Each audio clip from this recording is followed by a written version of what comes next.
കർഷക തൊഴിലാളി യൂണിയൻ കുണ്ടറ മണ്ഡലം കമ്മിറ്റിയുടെ നേതൃത്വത്തിൽ ഇളമ്പള്ളൂർ വില്ലേജ് ഓഫീസിന് മുന്നിൽ ധർണ സംഘടിപ്പിച്ചു. ഇളമ്പള്ളൂർ ഗ്രാമപഞ്ചായത്ത് വൈസ് പ്രസിഡന്റ് ജലജ ഗോപൻ സമരം ഉദ്ഘാടനം ചെയ്തു.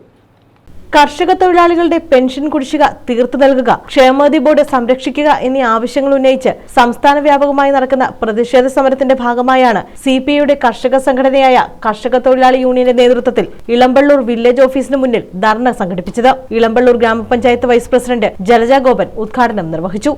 ഒരു വർഷത്തോളമായി കർഷക തൊഴിലാളികൾക്ക് പെൻഷൻ കൊടുത്തിട്ട്, അതുപോലെ തന്നെ അവരടയ്ക്കുന്ന അംശാദായത്തിന്റെ ഒരു വിഹിതം, അവർക്ക് അംശാദായം അടച്ചു കഴിയുമ്പോൾ അവർക്ക് ആ പൈസ തിരിച്ചു കൊടുക്കുന്നതിനും എല്ലാം തന്നെ ആ ബോർഡ് ഫുള്ളൊരു പരാജയത്തിലേക്ക് പോകുന്ന തരത്തിലോട്ടാണ് പോകുന്നത്. അതിലേക്കാണ് BKMU ഈ ഒരു സമര പരിപാടികളിലൂടെ ഈ കർഷകർക്ക് വേണ്ടുന്ന ആനുകൂല്യങ്ങൾ, കർഷകരെ സംരക്ഷിക്കുക എന്നുള്ളതാണ് ഈ സമരത്തിൽ നമ്മൾ ഉന്നയിക്കപ്പെടുന്നത്. അപ്പോൾ കർഷക തൊഴിലാളികൾ അവരുടെ ആ പ്രശ്നങ്ങൾ നിരവധിയാണ്. ഇന്ന് നമുക്കറിയാം, നമ്മുടെ കേരളത്തിൽ തന്നെ കൃഷി നടത്തുന്നതിൽ അവർക്കുണ്ടാകുന്ന പ്രശ്നങ്ങൾ, അവർക്ക് പല തരത്തിലുള്ള വിഷയങ്ങളാണ്. കർഷകരെ സംബന്ധിച്ചും വിഷയങ്ങൾ, കർഷക തൊഴിലാളികളെ സംബന്ധിച്ചും അവർക്ക് വേണ്ടുന്ന ആനുകൂല്യങ്ങൾ കൃത്യമായി കൊടുത്തുകൊണ്ട് കാർഷിക മേഖലയെ കുറച്ചുകൂടി നല്ല രീതിയിൽ മുന്നോട്ട് കൊണ്ടുവരുന്നതിന് ഈ ക്ഷേമനിധി ഉൾപ്പെടെയുള്ള പ്രവർത്തനങ്ങളെ മികച്ച തരത്തിൽ കൊണ്ടുപോയെങ്കിൽ മാത്രമേ കഴിയൂ. കർഷക തൊഴിലാളി യൂണിയൻ കുണ്ടറ മണ്ഡലം പ്രസിഡന്റ് ശിവശങ്കരപിള്ള അധ്യക്ഷത വഹിച്ചു. CPI Elampalloor north local committee secretary Vishnu, SD Abhilash, Sivasankaran Unnithan, Gopalakrishna Pillai, Thomas Panicker, Prakash, Thulaseedharan Pillai, Krishnankutty, Mohanan തുടങ്ങിയവർ പങ്കെടുത്തു.